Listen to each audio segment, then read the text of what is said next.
Olá, meu amigo e minha amiga. Hoje estaremos mais uma vez abordando temas importantes da nossa série Assim diz o Senhor. Primeiro tema de hoje: todos que guardam a lei estão debaixo da maldição. Esta frase é muito comum no meio evangélico dos nossos dias. Entretanto, ela não reflete a veracidade do texto de Gálatas 3, verso 10, que diz: todos aqueles que são das obras da lei estão debaixo da maldição, porque escrito está: maldito todo aquele que permanecer em todas as coisas que estão escritas no livro da lei para fazê-las. Esta expressão livro da lei cristalinamente identifica que a lei focada por Paulo é a lei cerimonial, pois que esta foi de fato escrita num livro. Isso está em Deuteronômio 31, verso 24. Ao passo que a lei moral foi escrita em pedras. Isso está em Êxodo 31, verso 18. Já que a lei cerimonial foi abolida na cruz, descartemo-nos dela para afirmar: a lei moral não contém, não traz maldição, porém a sua transgressão, sim, produz maldição sobre o transgressor. É diferente estar sob a autoridade da lei e sob a maldição da lei. Há um abismo enorme entre ambos os conceitos. Assim sendo, se observarmos a lei moral, estaremos sob sua autoridade, mas se transgredirmos, ainda que só um mandamento, estaremos sob a maldição, a morte eterna. Efetivamente, quem obedece em parte está transgredindo. Os 144 mil, quem são esses? Os 144 mil está descrito em Apocalipse 7, verso 4 e Apocalipse 14, de 1 a 4. Somente será este o número de salvos? São esses salvos as primícias dos mortos ou dos vivos por ocasião da vinda do Senhor? São esses salvos primícias de toda a seara? São esses os representantes universais dos salvos? Se Deus tivesse predestinado somente 144 mil para se salvarem, Jesus não precisaria ter vindo ao mundo, pois este número já teria sido completado nos 4.000 anos antes de Cristo, e de fato não se contaminaram com mulheres, que são igrejas. Os milhões de mártires mortos por causa de Cristo e do Evangelho superam muito os 144 mil. E eles também não se contaminaram com igrejas, com mulheres em profecia e igreja, pois morreram justamente para isto evitar. As crianças mortas por Herodes foram os primeiros mártires que morreram por Cristo, infante, e estas não se contaminaram de nenhuma maneira. É impossível somente 144 mil serem salvos. Se Deus aprova escolher 144 mil dentre os milhões de salvos para uma função e deleites especiais, alegremo-nos, eles bem o merecem. Se você e eu formos compor este grupo, ou se morremos como mártires nos fogos dos últimos dias, ele nos dará força e fé de Marte. O importante mesmo é estarmos entre os salvos. Sentiremos honrados em estarmos num lugar onde haja 144 mil privilegiados pelo Senhor por causa da tremenda experiência que tiveram. Por isso, só eles entoam o cântico de Moisés e do Cordeiro, pois é o cântico de sua experiência, e nunca ninguém teve experiência semelhante. Isso está em O Grande Conflito, página 646. De minha parte somente haverá alegria, muita felicidade, e nem uma pontinha sequer de inveja por este grupo maravilhoso de pessoas que se deram pelo Evangelho de Cristo, depondo a vida como Marte. Quem sabe os 144 mil irão ficar dentro da santa cidade e a cada sábado recepcionarão salvos vindos de toda a terra? E se as primícias são santas, também a massa o é. Romanos 11, verso 16. Outro tema importante é: Jesus deu um novo mandamento. Isso está em João 13, verso 34, que diz: um novo mandamento vos dou, que vos ameis uns aos outros, como eu vos amei, que também vós uns aos outros vos ameis. Eis o contexto divino. Levítico 19:18 diz: Mas amarás ao teu próximo como a ti mesmo. Novo mandamento não é um mandamento novo, pois, como vê, ele já existia desde o início do mundo. O exemplo de Cristo na maravilhosa dimensão adicional de seu amor é o que há de novo neste mandamento. Era como se o Salvador estivesse dizendo: Antes disso, foi-vos ordenado que amasseis o próximo como a vós mesmos. Agora precisais compreender que amar os outros como a vós mesmos significa olvidar o próprio eu. Amor sem reservas, vestido com roupa de trabalho, é o amor que temos de dar ao próximo. Este é o velho novo mandamento. Restauradores. Os restauradores evangélicos da atualidade estão restaurando aquilo que na Igreja Adventista do Sétimo Dia é doutrina basilar praticada desde a sua fundação. Pão ázimo, puro suco da vide, lava-pés, exclusão de roupas masculinas na mulher, pinturas, enfeites, pendentes. Quando será que restaurarão outras doutrinas bíblicas como lei de Deus, sábado, limites de tempo divino, reforma pró-saúde, temperança, abstinência de carnes imundas, regime alimentar natural, que é o vegetarianismo? Tais doutrinas também compõem o corpo doutrinário adventista desde a sua fundação. Outro tema importante, o padre fiel. Dois rapazes cristãos observadores do domingo estavam viajando em um trem. À frente deles, sentado, achava-se um padre. Decidiram pregar-lhe o evangelho.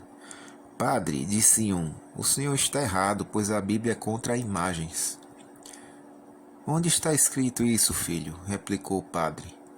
Na lei de Deus, disse o moço. Abriu a Bíblia em Êxodo 20 e leu o verso 4. Filho, disse o padre, leia o verso 5. O jovem o leu. Agora o 6, voltou a carga o padre. O jovem o leu. O 7 também, o 8 agora, arguiu o padre. Ao invés de ler o verso 8, o jovem pulou para o verso 12. Retrucou o padre, leia o verso 8, filho. Disse o jovem, este não preciso ler, foi abolido. Em meio ao silêncio que se fez, o padre arrematou. Filho, toda vez que você se olhar no espelho, verá um mentiroso. Outro tema, pregar aos espíritos em prisão. 1 Pedro 3, versos 19 e 20 diz: No qual também foi e pregou aos espíritos em prisão, os quais noutro tempo foram rebeldes, quando a longanimidade de Deus esperava nos dias de Noé, enquanto se preparava a arca, na qual poucas almas se salvaram pela água.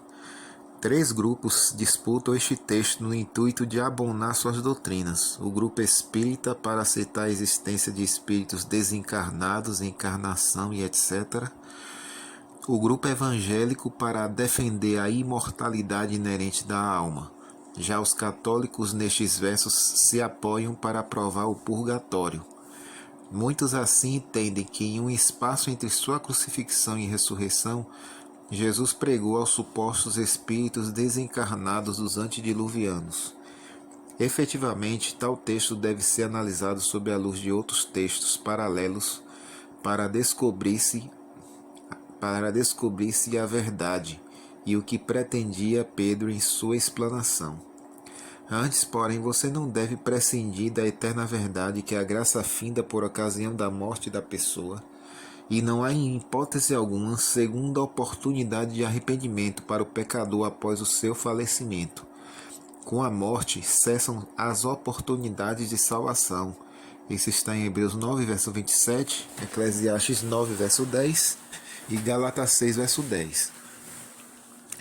Diz a Bíblia que a alma é mortal, Ezequiel 18, verso 20, e que os mortos estão com a consciência apagada na morte. Isso está em Salmo 146, verso 4, Eclesiastes 9, verso 5 e 6, Jó 14, verso 14 e 21, e João 11, verso 11. Não há esperança alguma dos mortos aceitarem a salvação. Isaías 38, verso 18 e 19. Por conseguinte, É horrível admitir que na sepultura haja seres conscientes, capazes de ouvir e aceitar o Evangelho. Pior ainda, com referência aos contemporâneos de Noé que foram afogados pelas águas do dilúvio. Ademais, aceitar que Cristo pregou a espíritos desencarnados dos antediluvianos na sepultura é aceitar de certa forma a estranha doutrina do purgatório. Fosse também verdade que tal pregação se deu, teremos de admitir que Jesus agiu com parcialidade, isto é, concedeu segunda oportunidade de salvação aos pecadores do tempo de Noé e aos demais pecadores de outra geração. E aos outros pecadores de outra geração, não. Até Lúcifer, assim, teria razão ao reivindicar segunda chance de perdão. Ora, o próprio Senhor assegurou que o único pecado que não tem o perdão é o pecado contra o Espírito Santo. Mateus 12:31. E este pecado é a resistência sistemática e deliberada aos apelos deste divino ser. A pessoa que comete tal pecado está selada para a perdição. Os antediluvianos tiveram 120 anos de graça. Isso está em Gênesis 6, verso 3. Todo esse tempo o Espírito Santo apelou insistentemente aos seus corações através do pregoeiro da justiça, que é Noé. E estes rebelados resistiram, recusaram a longanimidade de Deus, até que a paciência divina esgotou-se, e assim cometeram o pecado imperdoável. E se é imperdoável, não pode haver segunda oportunidade de perdão, nem mesmo vivo, quanto mais morto. Finalmente, Pedro não diz que eram espíritos desencarnados, informa apenas espíritos. Portanto, nesta assertiva do apóstolo, o lógico e razoável é aceitar que o espírito é um símbolo de pessoa. Exemplo, meu espírito significa mim, eu. Teu espírito significa tu, você.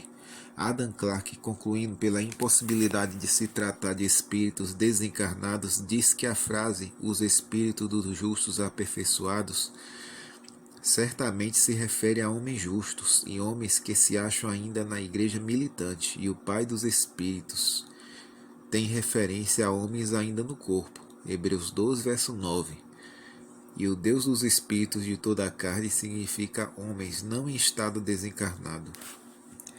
Eminentes teólogos, partidários da doutrina imortalista, recusam a teoria de que Pedro neste texto ensina a imortalidade da alma. Eis alguns. Dr. Pearson, da Igreja Anglicana, diz: é certo, pois, que Cristo pregou aquelas pessoas que nos dias de Noé eram desobedientes, em todo o tempo em que a longanimidade de Deus esperava, e consequentemente quanto era oferecido arrependimento, e é igualmente certo que ele nunca lhes pregou depois de haverem morrido. John Wesley também testemunhou o seguinte: por meio de que espírito ele pregou? Através do ministério de Noé, aos espíritos em prisão, isto é, os homens perversos antes do dilúvio, quando a longanimidade de Deus esperava, durante 120 anos, por todo o tempo em que estava sendo preparada a arca, quando então Noé os admoestava a que fugissem da ira futura.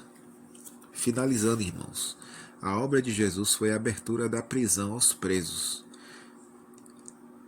Lucas 4, 18 a 21, Isaías 42, versos 6 e 7. Toda pessoa desobediente está presa ao pecado. Provérbios 5, 22. Pecado é a prisão de Satanás. Quem morre no pecado está irremediavelmente preso até o juízo final. Isso está em Hebreus 9, 27. Seguramente os apelos ao arrependimento feitos por Jesus aos homens de seus dias foram os mesmos veementes apelos feitos por Noé em sua época. Em outras palavras, Jesus Cristo pregou aos antediluvianos pelo Espírito Santo através do ministério de Noé durante o tempo de construção da arca, que foram 120 anos. Essa é a nossa reflexão de hoje. Deus esteja com cada um.